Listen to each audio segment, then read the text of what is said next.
Here we've got Realme C15, and let me show you how to change navigation bar to gesture navigation from this button navigation bar. And just take a quick look. Currently you can go back by using back button. So here is back button. Then if you'd like to go back to home screen smoothly, you have to click on square.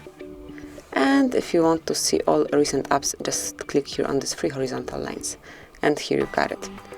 But if you'd like to use gesture bar, gesture navigation, just open the settings, and the quickest way is to enter navigation and search area.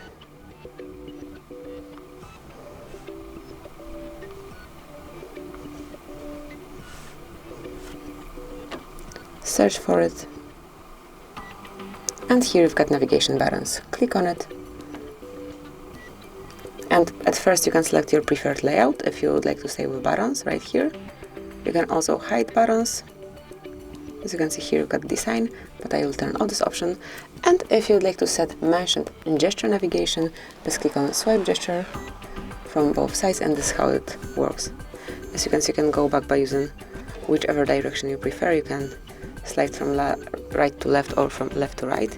Then, if you want to go back to your home screen from any app, all you have to do, let me just open camera. All you have to do is to slide up once, and now you're on your home screen. And if you'd like to see all recent apps, just slide up and hold it for a while. Okay, so one more time. I need to hold it like this. And here it is. As you can see, now you can check all recent items. And that would be all. This is how you can change button navigation bar to gesture navigation bar and how you can use it. Thanks for watching. Please subscribe our channel and leave the thumbs up.